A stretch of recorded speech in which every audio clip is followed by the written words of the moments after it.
My name is Ali Wagorn and I'm the Senior Coordinator for the Sports School. I've lived and worked in Sun Peaks for 12 years now. The overall role of the Sports School team is to provide tips and encouragement for skiing and snowboarding and to make everybody the best that they can be while sliding on snow. The average workday for an instructor would be to arrive around 8 o'clock in the morning. They would go up the chairlift and do some staff training, and then they begin their day teaching, so a couple blocks of lessons, or they can do a full day of teaching.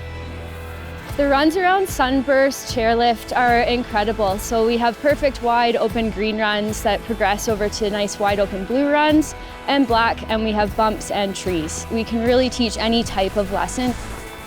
What brought me to Sun Peaks is the amazing snow and the much bigger mountains than Ontario. The reason I've stayed in Sun Peaks is because it's such a special mountain. The work environment is amazing, and the group of friends that I've made over the years is amazing too.